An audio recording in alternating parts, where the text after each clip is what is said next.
John, the American Ambulance Association told the federal government in a letter first obtained by NBC that the 911 EMS system throughout the United States is at a breaking point.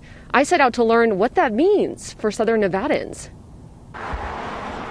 When you are on America's front line for people when they have a 911 crisis, we really are the difference at times between life and death for them, and we can't compromise that level of service. AMR Las Vegas is among the handful of private EMS companies in the American Ambulance Association treating medical crises in Nevada. It's a profession that's gotten even riskier in the time of COVID. The system is at a critical point when you look at providers who are getting sick. But while hospitals and nursing homes have received more than $30 billion in federal COVID relief, private ambulances got just over 1% of that at $350 million. As you can imagine, those funds have been easily exhausted. He says the feds gave them about $4,500 per ambulance, but says the pandemic increased each ambulance's operating costs by $43,000 a year. And a lot of that largely is related to additional personal protective equipment, staffing and overtime.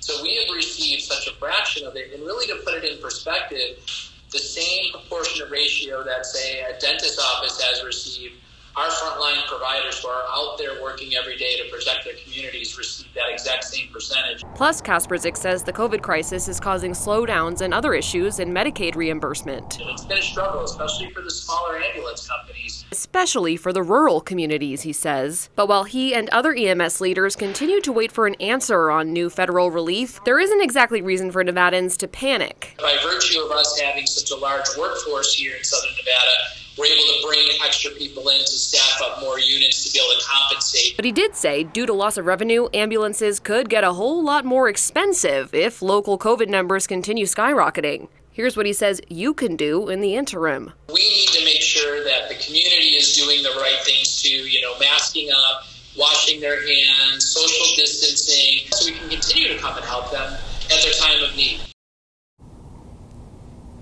For added context, private ambulance companies serve about a third of all U.S. communities.